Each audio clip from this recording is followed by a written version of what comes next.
Guys, કેમ છો બધા મિત્રો? મજામાં જ. સ્વાગત છે આપ સૌનું મારી યુટ્યુબ ચેનલ જિગ્નેશની દુનિયાના ન્યૂ બ્લોગમાં. તો આજ અમે આવ્યા છીએ ભાવનગર જિલ્લામાં આવેલું કેદારનાથ મંદિર. તો કે ભાવનગર જિલ્લામાં 50% માણસોને તો ખબર જ નથી કે આ મંદિર કઈ જગ્યાએ આવેલું છે. તો કે એ તો અમે તમે છેલ્લે કહીશું કે આ મંદિર કઈ જગ્યાએ આવેલું છે. તો ચાલો હું તમને પહેલાં તેના દર્શન કરાવી દઉં.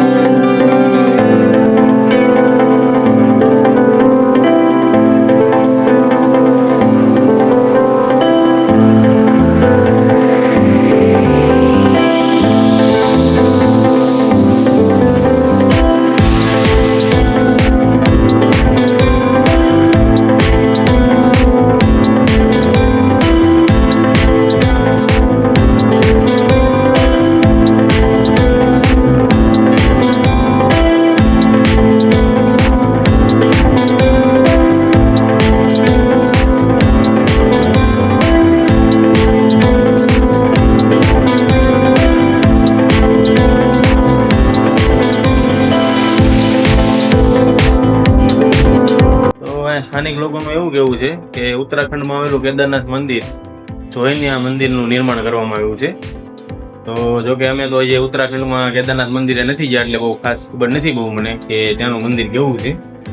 બહારથી આપણે ફોટા જોયેલા છે, બાકી તો બહુ ખાસ નથી ખબર. પણ જેથી શંકર ભગવાન હુકમ કરે તેથી આપણે જવાનું તો છે જ તે ઉત્તરાખંડ કેદારનાથ મંદિરના દર્શન કરવા. તો હવે અમે મંદિરની પરિક્રમા કરવી છે. આ મંદિરની ફરતે એક આંટો મારી જોઈએ આપણે.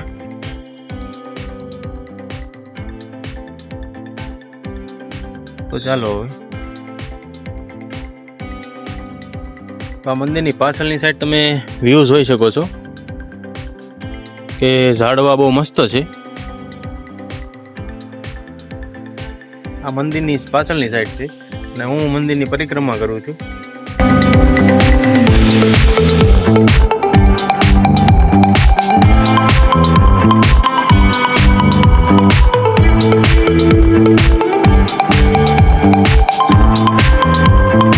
મંદિરની સાઈડમાં મંદિર છે, તમે જોઈ શકો છો. શનિદેવ ભગવાન તો તમે જોઈ શકો છો. શનિદેવનું મંદિર પણ છે અને આપણે હનુમાન દાદાનું મંદિર પણ છે. અહીંયા તમે જોઈ શકો છો. આ છે આપણા હનુમાન દાદાનું મંદિર.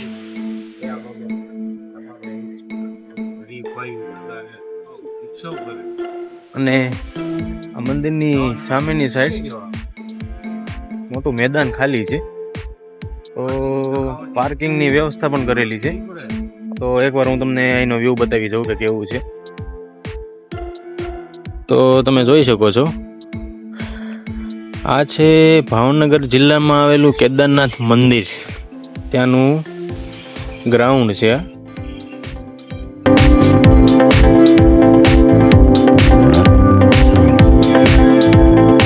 શ્રીફળ વધેરવાનું પણ છે. તો તમે જોઈ શકો છો મારી પાછળની સાઈડમાં જ છે. અને એક આ ખાસ વસ્તુ તમે વાંચીને જ આવજો. તો તમે જોઈ શકો છો ટૂંકા વસ્ત્ર પહેરીને દર્શન કરવા આવું નહીં, મર્યાદામાં બેસવું. અને તમે છો કેમેરાની નજરમાં તો તમે જોઈ લીધું હોય છે. નિયમનું પાલન તો કરવું પડે ગમે જામમાં જવી કે ગમે જગ્યાએ જવી.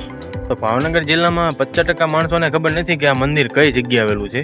તો આ મંદિર આવેલું છે યોગેશ્વર સોસાયટી દેવુબાગમાં આવેલું છે. તો કે મને નથી ખબર, હું પહેલી ફેર આવ્યો છું મિની કેદારનાથના મંદિરના દર્શન કરવા. તો તમને આ મિની કેદારનાથ મંદિરનો વિડીયો કેવો લાગ્યો ને મંદિર પણ કેવું લાગ્યું તે કોમેન્ટ કરીને જરૂરથી જણાવજો. ને કોમેન્ટ બોક્સમાં હર હર મહાદેવ જરૂરથી લખજો. મારી ચેનલ પર નવા હોય તો લાઈક અને સબસ્ક્રાઈબ જરૂરથી કરી લેજો. તો ફરીથી મળીશું નવા બ્લોગ સાથે. રાધે રાધે.